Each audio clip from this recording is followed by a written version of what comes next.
সালাসাতুন লা ইয়াদখুলুল জান্নাহ, তিন শ্রেণীর মানুষ জান্নাতে প্রবেশ করতে পারবে না। তার মধ্যে এক, মুদমিনুল খামর, দুনিয়াতে যারা বিড়ি সিগারেট তামাক জর্দা গুল পান করবে। আবার আল্লাহর নবী বলছেন সালাসাতুন ক্বাদ হারামাল্লাহু আলাইহিমুল জান্নাহ, তিন শ্রেণীর মানুষের জন্য জান্নাত হারাম, তিন শ্রেণীর মানুষের জন্য জান্নাত হারাম, তিন শ্রেণীর মানুষের জন্য জান্নাত হারাম। কোন মানুষ? মুদমিনুল খামর, তার মধ্যে এক শ্রেণীর মানুষ দুনিয়াতে যারা বিড়ি সিগারেট তামাক জর্দা গুল পান করলো তাদের জন্য জান্নাত হারাম, ওদের জন্য জান্নাত হারাম। দুনিয়াতে যারা তামাক জর্দা বিড়ি সিগারেট গুল পান করলো ওদের জন্য জান্নাত হারাম। জিজ্ঞা মুসলমান, এর জন্য আপনাকে বলতে চাই, আজকে মুসলমান সলাতও পড়ে বিড়ি সিগারেটও খায়, হুজুর সলাতও পড়াই, ইমামতিও করে, জর্দা মুখে দেয়, হুজুর ইমামতির কাতারে দাঁড়াই, পান খেয়েছে জর্দা দিয়ে, ওটা এসেই উজু করে মসজিদে দাঁড়িয়ে গেল। জিনা মুসলমান, আল্লাহ স্পষ্ট ভাষায় বলছেন ইয়াসআলুনাকা আনিল খামরি ওয়াল মাইসির, ওহে নবী মানুষ আপনাকে জিজ্ঞেস করবে নেশাদার দ্রব্যের ব্যাপারে। ওহে নবী, আল্লাহ অন্য কথাও বললেন, এই কথাটা একটু মনে রাখবেন, নেশাদার দ্রব্যের ব্যাপারে জিজ্ঞেস করবে।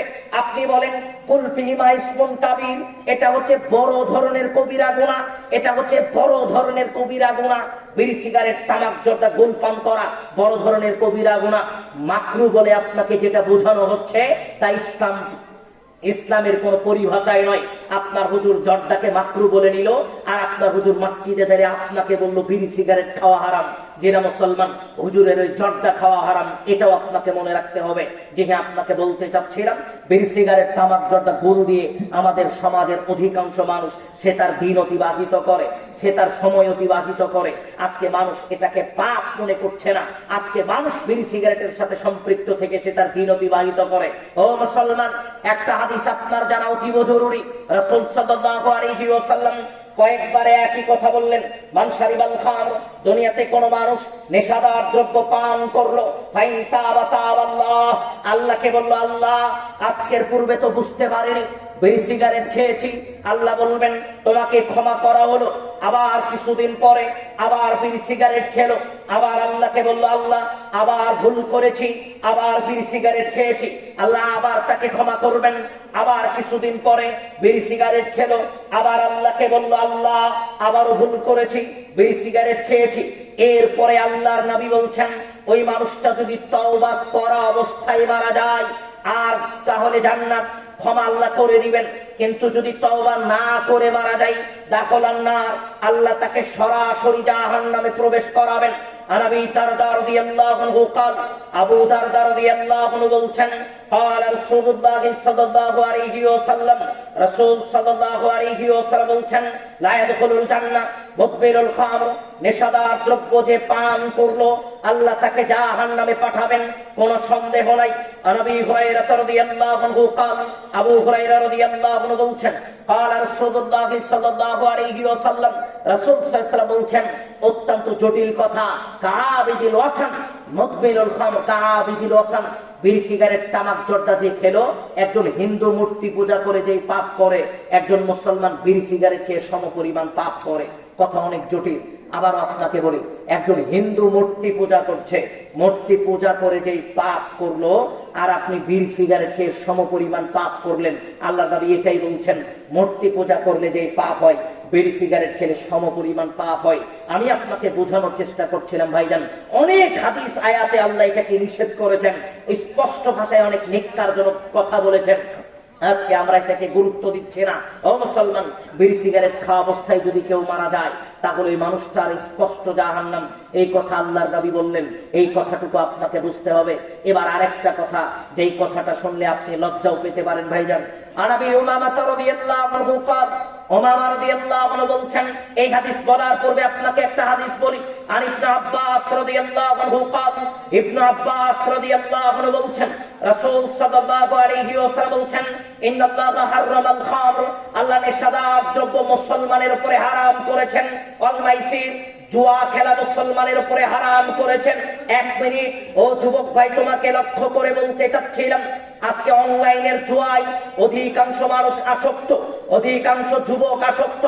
অনলাইনে ব্যাটিং এর নামে, অনলাইনে জুয়া খেলার নামে নিজেকে ধনী বানানোর প্ররোচনায়, নিজে ধনী হওয়ার প্ররোচনায় এই অনলাইনের ব্যাটিং এর মাধ্যমে কোটি কোটি বিলিয়ন বিলিয়ন টাকা এই দেশ থেকে পাচার হয়ে যাচ্ছে অনলাইনে জুয়ার নামে।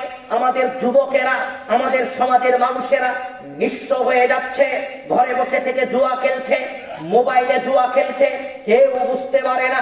এই তো কয়েকদিন আগের কথা, একজন আর্মি সেনাবাহিনী ফাঁসি দিয়ে মারা গেছে, পরবর্তীতে জানা গেল সে অনলাইনে জুয়া খেলে নিঃস্ব হয়ে গেছে।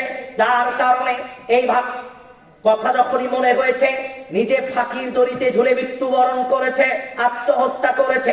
ও ভাইজান, বলতে চাচ্ছিলাম, ও যুবক তোমাকে বলতে চাচ্ছিলাম, অলমাইসির জুয়া খেলাকে আল্লাহ হারাম করেছেন। জুয়া খেলা মুসলমানের জন্য হারাম। ও যুবক ভাই, অনলাইনের জুয়ার নামে তুমি যে ব্যাটিং এর সাথে যুক্ত, তোমাকে বলি ভাই, আল্লাহর নবী কি কথা বলছেন একটু খেয়াল করা দরকার।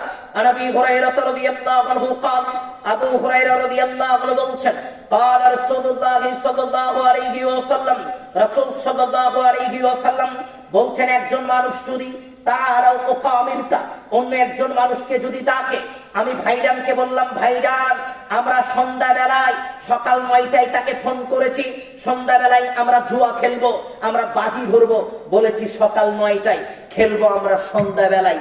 আল্লাহর নবী বলছেন, আমি তাকে ডেকেছি, শুধুমাত্র বলেছি জুয়া খেলবো। আল্লাহর নবী বললেন, ওই মানুষটাকে 10 জন মিসকিনকে 1.25 কেজি করে চাল দিতে হবে, নতুবা পাপের কাফারা আদায় হবে না। আশ্চর্য পাপ, খেলতে হয় না, খেলার সময় পর্যন্ত আসতে হয় না, মুখ দিয়ে বললেই কাফারা দিতে হয়। আমি শুধু মুখ দিয়ে বলেছি জুয়া খেলবো, এর জন্য 10 জন মিসকিনকে 1.25 কেজি করে চাল দিতে হবে, নতুবা এ পাপ আল্লাহ ক্ষমা করবেন না, এ পাপের কাফারা আদায় হবে না। তাহলে যুবক, আজকে যে আপনি অনলাইনের জুয়ার সাথে সম্পৃক্ত ভাই, আজকে যে ফুটবল, ক্রিকেট, দাবা, লুডুর নামে যে জুয়ার সাথে আমরা সম্পৃক্ত, তাহলে আমাদেরকে চিন্তা করা দরকার। একবার মুখ দিয়ে বললে, খেলা তো দূরের কথা, একবার যদি কেউ মুখ দিয়ে বলে 10 জন মিসকিনকে 1.25 কেজি করে চাল দিতে হবে, নতুবা পাপের কাফারা আদায় হবে না। তাহলে আজকে যারা দিন রাতের অধিকাংশ সময় মোবাইলে জুয়া খেলছে, তাদের অবস্থা কি হতে পারে? জুয়ার 1 পয়সা যদি আপনার টাকার ভিতরে ঢুকে যায়, তাহলে পুরা টাকাকে অবৈধ করে দিবে। এই কথাটাও আপনাকে মনে রাখতে হবে। বলছিলাম, আল্লাহর নবী তারপরে বললেন, বাদ্যযন্ত্রের কথা বললেন, বাদ্যযন্ত্র মুসলমানের উপরে হারাম। ও যুবক ভাই, বাদ্যযন্ত্র আপনার উপরে হারাম, আমি সেই কথা বলতে যাচ্ছি না। তারপরে আল্লাহর নবী যেটা বললেন, অন্য হাদিসে বললেন, অসামানাহা, নেশাদার দ্রব্য যেমন খাওয়া হারাম, নেশাদার দ্রব্য দোকানে বিক্রি করাও হারাম।